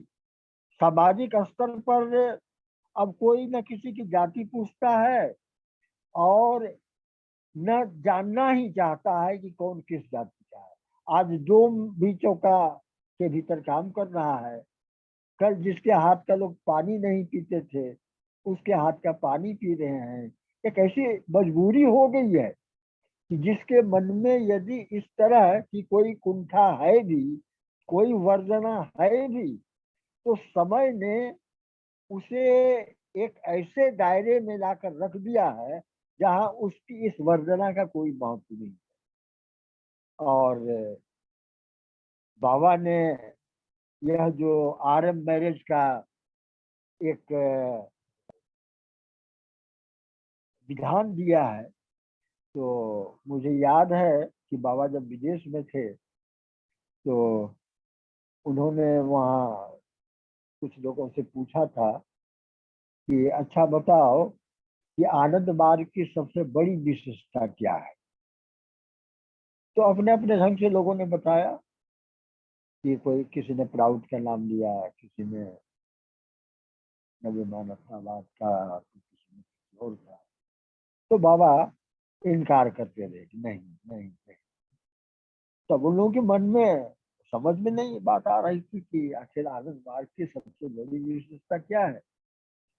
तो अंत में जब कोई उत्तर नहीं दे सका तो बाबा ने कहा कि आरएम मैरिज जो है यह आनंद मार्ग की सबसे बड़ी विशेषता है। और वास्तव में सबसे बड़ी विशेषता है कि जब से आनंद मार्ग में आरएम मैरिज की शुरुआत हुई उसके बाद तो वैसे भी हमने बड़ी गौर से इसको देखा कि समाज के अन्य वर्गों में भी यह जो अंतरजातीय विवाह है इसकी बड़ी प्रथा चल पड़ी। आजकल तो जो नौकरी में लड़के लड़कियां हैं अपने मन से शादी कर लेते हैं और परिवार में भी अब इसकी आपत्ति नहीं होती है। तो जाति की यह व्यवस्था आपसे आप अब छूट रही है। राजनीति के कुछ लोग इसको जिलाकर रखना चाहते हैं, लेकिन मेरा ख्याल है कि बहुत दिन तक जाति के नाव पर सवार होकर वे अपनी राजनीति को नहीं चला पाएंगे। लोग जागरूक हो चुके हैं और इन्हें मुंहतोड़ जवाब समय पर मिल जाएगा। नमस्कार।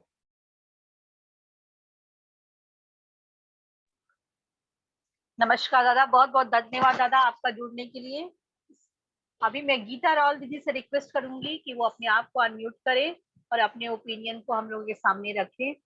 गीता रावल दीदी, आर यू प्रेजेंट देयर?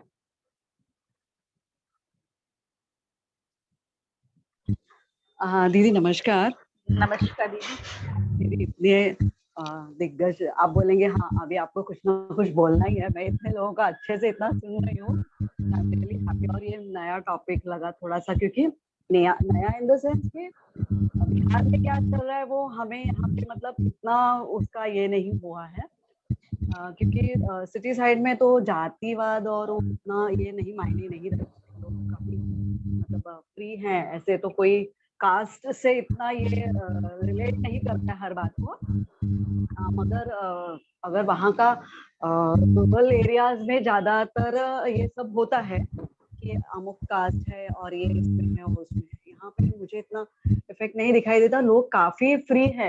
वो जो बाहर से आके यहाँ बसे हुए हैं वो लोग भी काफी फ्री है। वो लोग ऐसा कुछ सोचते ही नहीं है कि आप कौन हैं या कौन से जात के हैं, ऐसा कोई मायने ही नहीं रखता। दादा अभी जिसको बोले 100% अग्री विद हिम। एक बात खाली मुझे मेंशन करना था, मेरे अभी हाल फिलहाल में एक व्यक्ति से बात हुई थी, तो she is from other caste, I mean religion, तो वो बिहार आजमगढ़ कहीं के वो बिलोंग करते हैं। तो उनका एक कंप्लेंट था कि ये जो जातिवाद है वहाँ पे वो काफी ज्यादा है, ऐसा उन्होंने अभी पिछले हफ्ते मेरी बात हुई थी तो उन्होंने ये मेंशन किया था कि हम लोग चूंकि वो उनका जो कास्ट वाले हैं वहाँ पे ज्यादा है एक आजमगढ़ के किसी गांव में, तो वहाँ के मीन्स अगर नाम सीएम हैं जो भी, उन्होंने बिजली की व्यवस्था वहाँ पे बिजली काफी कम देते हैं, वहाँ पे वो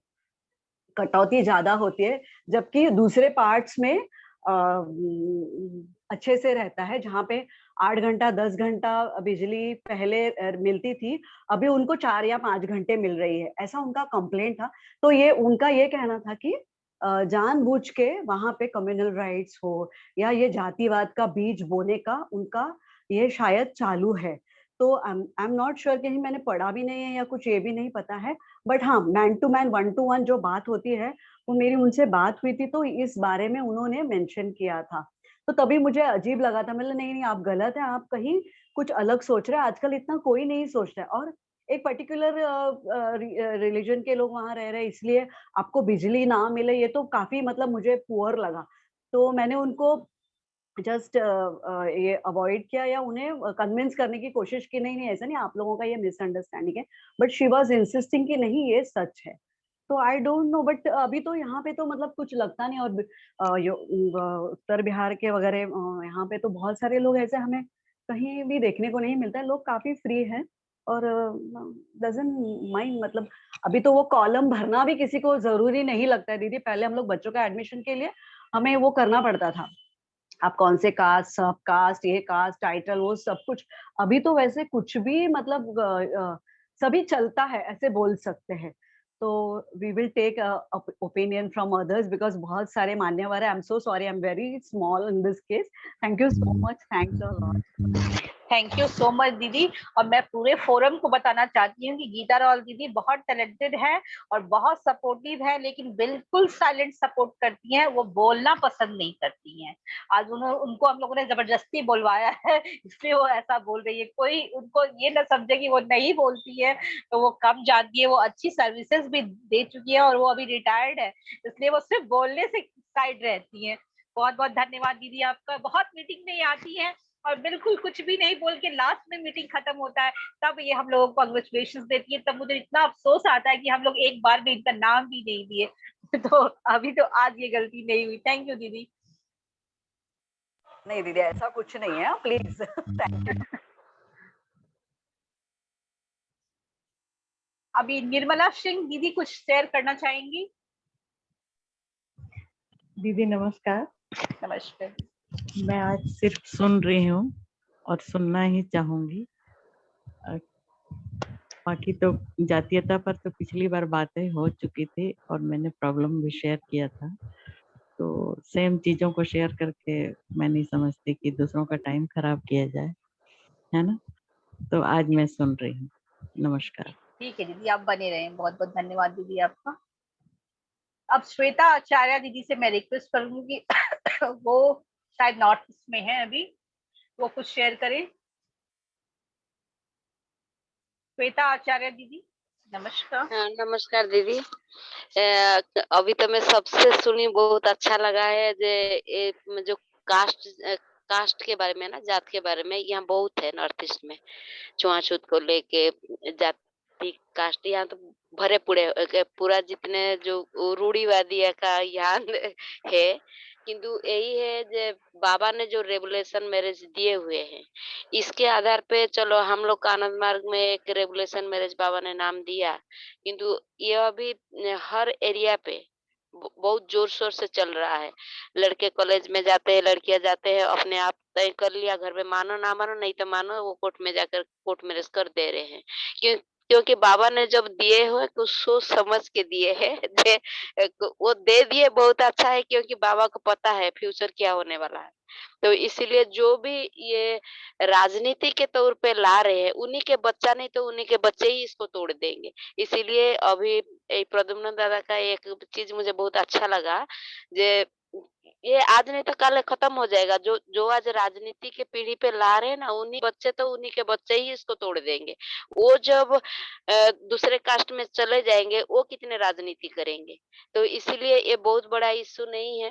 बाबा ने आनंद मार्ग में जो चीज वो दिए हुए हैं फ्यूचर के लिए, वो ऑटोमेटिक अभी धीरे धीरे उस रास्ता पे चल पड़ रहा है। अभी देखिए हर जगह में कुछ ना कुछ उथल-पुथल हो रहा है, सिर्फ आनंद मार्ग में नहीं है।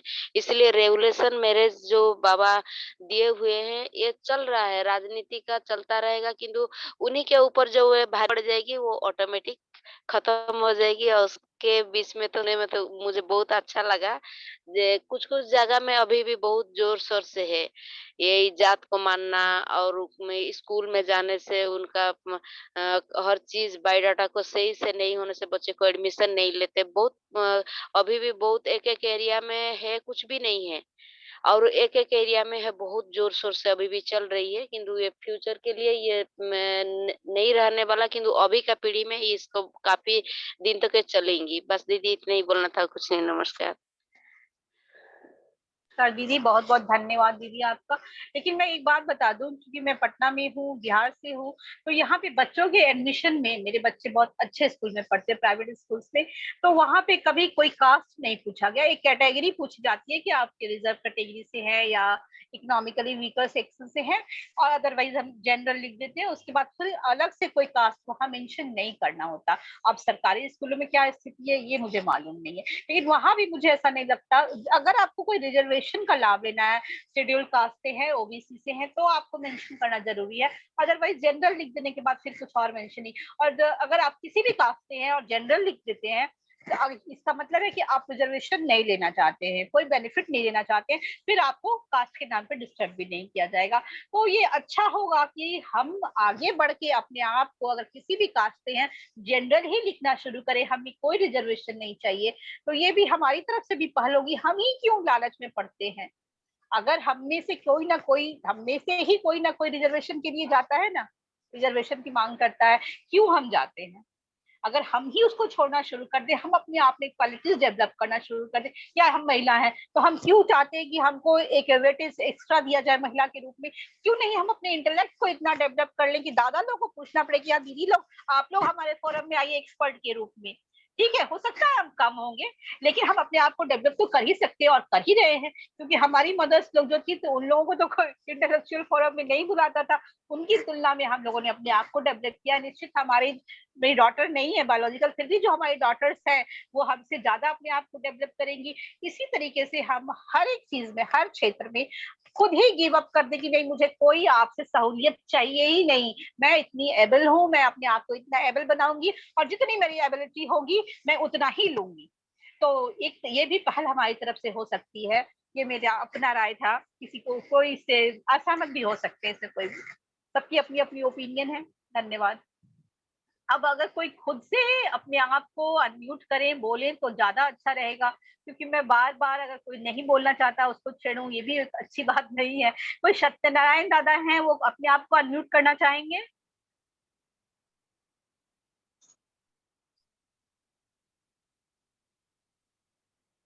तन्मय जी कौन है? तन्मय दादा अगर हैं तो अपने आप जी को दीदी नमस्कार, सभी को जी जी, नमस्कार।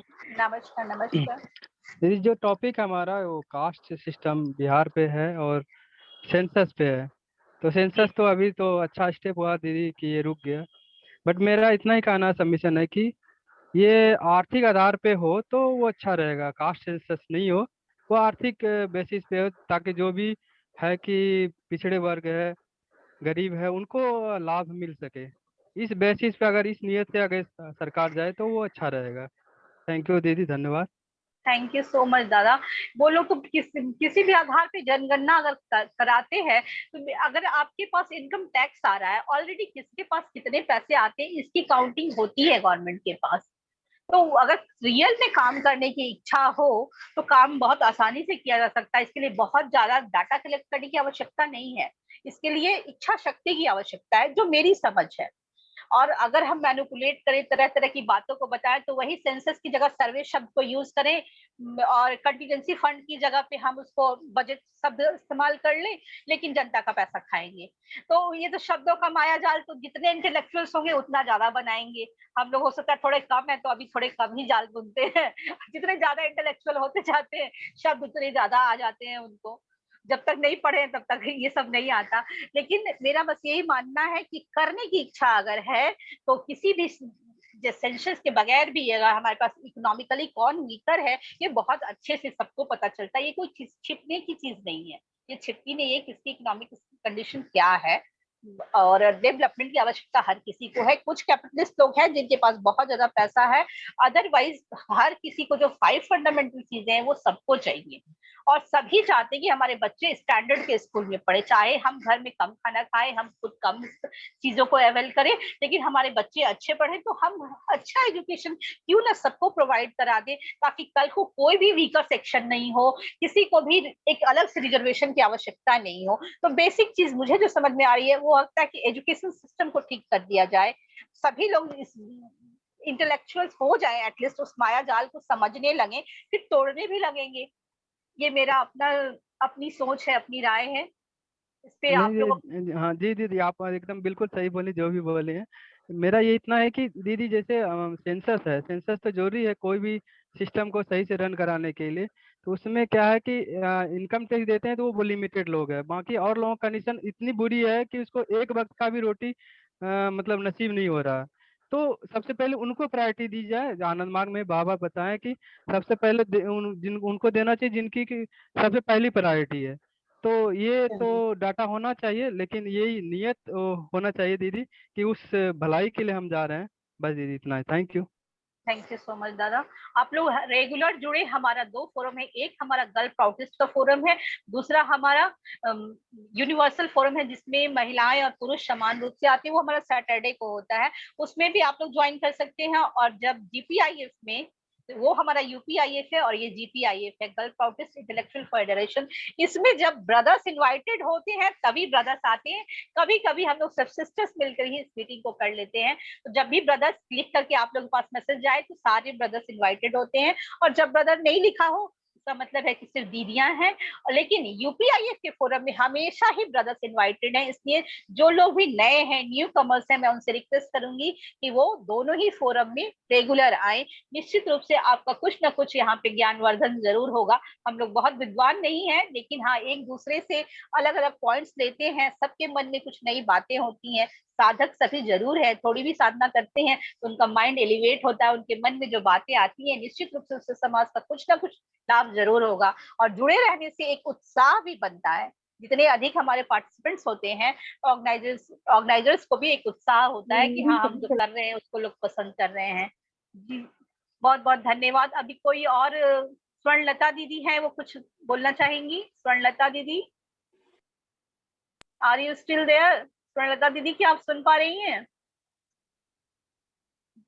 नमस्कार दीदी। नमस्कार दीदी। स्वर्णलता दीदी के बारे में मैं बता दूं, ये बहुत ही कर्मठ कार्यकर्ता हैं। ये इतना सोशल वर्क करती हैं, खुद से फिजिकली वो अवेलेबल रहती हैं और खाना बना करके लोगों में बांटती हैं, खिलाती हैं, और ये रेगुलर बेसिस पे इनका काम चलता है। तो हम लोग तो बहुत ग्रेटफुल है और बहुत प्राउड है कि दीदी हम लोगों के बीच में है। बहुत बहुत धन्यवाद दीदी आपका जुड़ने के लिए। दीदी मैं तो खुद जिस प्लेटफॉर्म पे खड़ी होती हूँ, मैं तो जात पात किसी बात में भेदभाव करती नहीं हूँ। मेरा तो पहले से ही है, क्योंकि मैं काफी साल हो गए मुझे, मतलब 28 साल हो गए दीक्षा लिए, और लगता है 25 साल हो गए प्रोग्राम ऑर्गेनाइज करते हुए। तो हमारे घर में जो भी प्रोग्राम होते हैं लार्ज स्केल पे भी हुए, तो किसी तरह का जाति पाति भेदभाव कभी रखा ही नहीं है, और ना ही कभी मन में फीलिंग आई। और क्योंकि पता नहीं बाबा की तरफ से पहले से ही प्रेरणा थी, और मैं ये देखना भी नहीं पसंद करती कि कोई जरा सा भी जात पात में भेदभाव करे। तो मैंने देखा कि एक दो प्रोग्राम्स में भी अपने ही प्रोग्राम थे आनंद मार्ग के, उसमें भी मैंने फील किया एक दो जगह, तो मुझे अच्छा नहीं लगा कि थोड़ा सा अपर क्लास है, ये लोअर क्लास है, तो उसे कैसे बिठाना है, उसे किस थाली में खाना देना है, ये मैंने खुद भी नोटिस किया। तो अच्छा नहीं लगा कि जो बाबा को रियलाइज किया जिन्होंने, वहां पे भी ऐसी बात है। तो मैंने कहा इस बात को बिल्कुल खत्म कर देना चाहिए, और बाबा तो मुझे लगता है एडवांस में जो सब कुछ दिए हुए हैं वो आगे आगे हो रहा है। जैसे कि प्रद्युम्न दादाजी ने कहा है कि जो राजनीति है इसमें तो होता ही है, अपने परिवारों को देने के लिए, भरने के लिए सब कुछ करते हैं, तो लेकिन बाद में धीरे धीरे खत्म ही हो जाना है। तो हम अब वहां पे हर तरह के लोग खाना खाने आते हैं, तो बड़े अपर क्लास भी आ जाते हैं कई बारी, तो वो बोलते हैं आप क्यों खाना खिला रहे हो, आपको 5 रुपए में क्या बचता है, क्या बचता। और वहीं पे कोई स्नैकिए भी है, या स्कूल के बड़े गवर्नमेंट स्कूल के छोटे छोटे बच्चे भी आके ऐसे लाड से पीछे से मेरे चिपक जाएंगे, तो वो किस जात के किस क्या है, तो इस बात को नहीं बंदा सोचता है। सिर्फ अपना मकसद है प्यार देना, प्यार बांटना और प्यार लेना। तो यही मैं दीदी कहना चाहूंगी, क्योंकि मैंने भी काफी टाइम पीछे 1-2 महीने से क्लासेस ज्वाइन ही नहीं की, क्योंकि कोई हेल्पर नहीं था, लगातार बिजी चल रही थी, तो थोड़ी थकावट हो जाती थी, तो नहीं सुन पाई कभी। आज भी मैंने मिड में ही एकदम देखा, तो मैंने कहा आज मैं कोई क्लास सुनूं, तो फिर मैंने ज्वाइन किया। थैंक यू दीदी, आपने हमें थैंक यू सो आमंत्रित मच किया। दीदी। और बाबा ने कहा है it is action that makes the person great. तो आप तो एक्शन में ग्रेट है, आप क्लास करें अथवा क्लास नहीं करें, हम लोग तो बस एक्शन तो आप ही कर रही है। इसलिए हम लोग, आप जब हमारे साथ जुड़ जाती तो हमारा क्लास थोड़ा सा तो मतलब इसका सा एलिवेशन हो जाता है कि आप जैसे लोग भी हमारे बीच जुड़ रहे हैं, अदरवाइज हम लोग तो सिर्फ बैठ कर किसी बातें ही करते हैं। तो बहुत नहीं धन्यवाद दीदी, बहुत दीदी। बहुत इंस्पिरेशन मिलता है आप लोगों से, तो मुझे बहुत मिलता है। आपसे भी हम लोगों को मिलता है दीदी, बहुत बहुत धन्यवाद। आप रेगुलर जुड़ी रहे। आज लगता है मीरा दीदी कहीं बहुत बिजी हैं, वो बिल्कुल भी नहीं जुड़ पा रही है हम लोगों के साथ, नहीं तो मैं उनसे भी कुछ कमेंट्स देती। अगर कोई छूट गए हो तो प्लीज हैंड रेस करें, अदरवाइज हमारा 9:30 होने जा रहा है, हो चुका है, तो मैं वाइंड अप करूंगी। अगर कोई है किसी को कुछ लास्ट अपना कमेंट देना हो, फाइनल कमेंट, तो प्लीज अपने आप को अनम्यूट करें। राजेंद्र दादा से रिक्वेस्ट कीजिए वो कंक्लूडिंग कमेंट्स दें इस चीज को लेकर। राजेंद्र दादा please.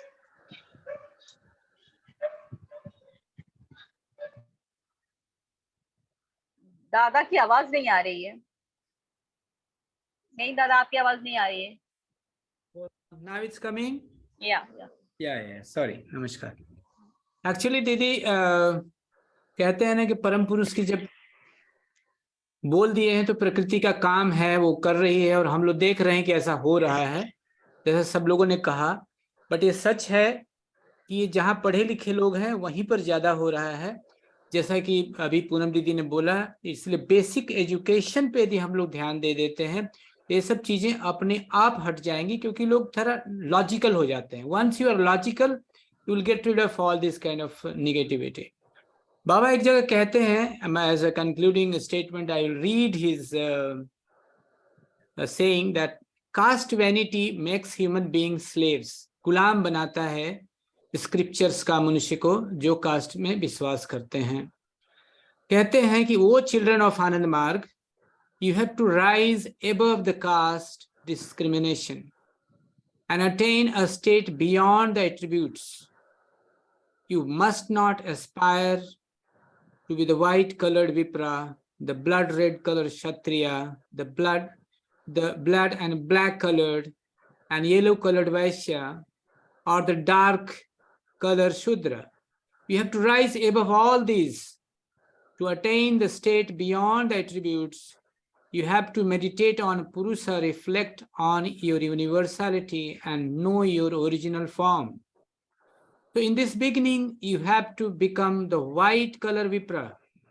And then you will have to shake off the Vipra feeling and finally merge into the cosmic consciousness, which is free from all colors, all varnas. So that is the relation of Baba towards the children of Ananda Marga, means towards me and you all.